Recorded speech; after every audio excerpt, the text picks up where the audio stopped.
సీతాదేవి తర్వాత ద్రౌపది ఏ టీషర్ట్లు వేసుకుందా రేపులు అయ్యాయి. చేయొచ్చు, విమర్శ చేయొచ్చు ఒక పద్ధతిగా, ఓ సంస్కారవంతమైన భాష ఉపయోగించి. ఎందుకంటే ఆయన వయసులో పెద్దవాడు, పండితుడు. అంటే బూతులు మాట్లాడటం సర్వసాధారణం అనే ఒక భావనని వీడు తీసుకొస్తాడు. ఏం స్కిల్ నేర్చుకోవాలి? బూతులు మాట్లాడే స్కిల్ నేర్చుకోవాలా? కరికిపాటి గారి విషయంలో కానివ్వండి, భారతదేశం విషయంలో కానివ్వండి, సీతమ్మ వారి విషయంలో కానివ్వండి, హద్దులు దాటి మాట్లాడాడు. రే కర్రిబోకు, బూతుల కోసం హద్దుల కోసం నువ్వు నేను ఆ లంబడిగాడే మాట్లాడాలరా?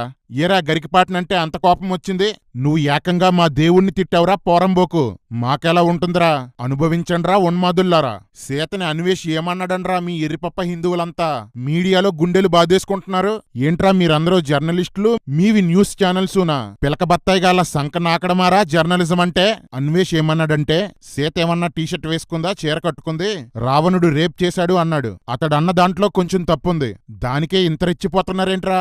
రే నిజంగా మీకు సిగ్గు, లజ్జ, మానం, మర్యాద, చీము, నెత్తురు, రోషం, పౌరుషం ఏమైనా ఉంటే సీతని దారుణంగా అవమానించిన వాణ్ణి లోపలేయండ్రా, వాళ్లను బ్యాన్ చెయ్యండ్రా.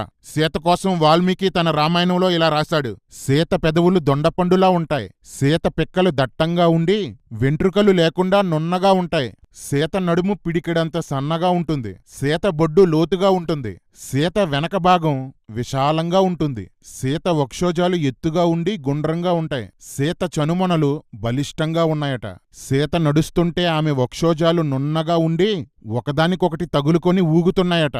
జాకెట్లు లేవు కదరా మీ చెత్త సనాతన ధర్మానికి? మీర్రా ఇప్పుడు వస్త్రధారణ కోసం మాట్లాడుతున్నారు?